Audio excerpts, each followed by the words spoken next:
year, Wallbridge ran its first sonic drilling program at our Casault East block, which is located halfway in between our two flagships of the Fenelon deposit and the Matsignac deposit.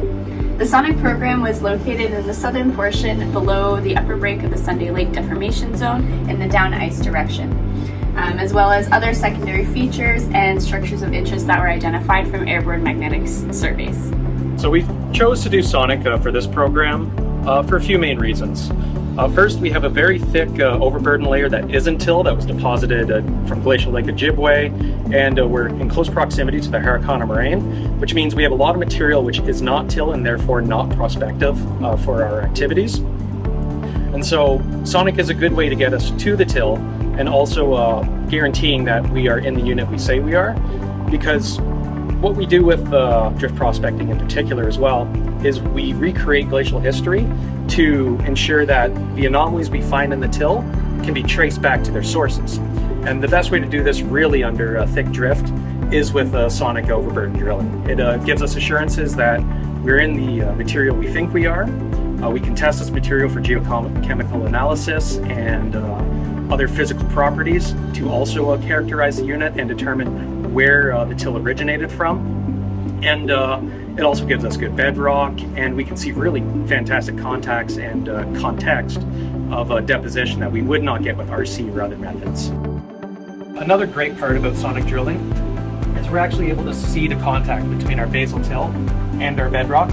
In this case here, we're able to look at the bedrock the till is directly on top of and make inferences. In this case here, they're in contact. We can conclude that this is very likely a very local till and make relationships based on the cobbles that we have in the till and how they relate to the bedrock it's directly sitting atop. As well with sonic, we get a nice solid return of core and our bedrock itself that we can log with traditional diamond drill techniques. So this is especially what we're looking for, these till on bedrock contacts that provide us really with our most prospective material.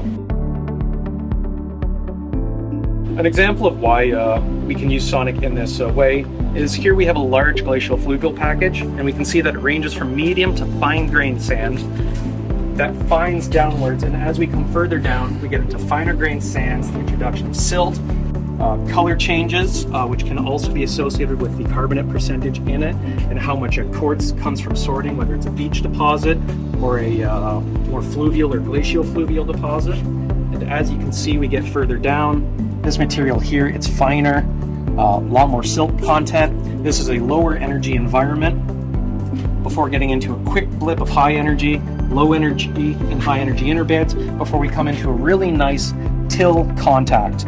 This is our most basal till. This is the one that is most prospective because this ground up our most local bedrock and incorporated that potentially mineralized bedrock material into it. And so with this till, we can do gold grain counts, full geochemical analysis, which will also give us gold values. And this is really what the main one we use to recreate historical flow directions and determine where any anomalies might originate from.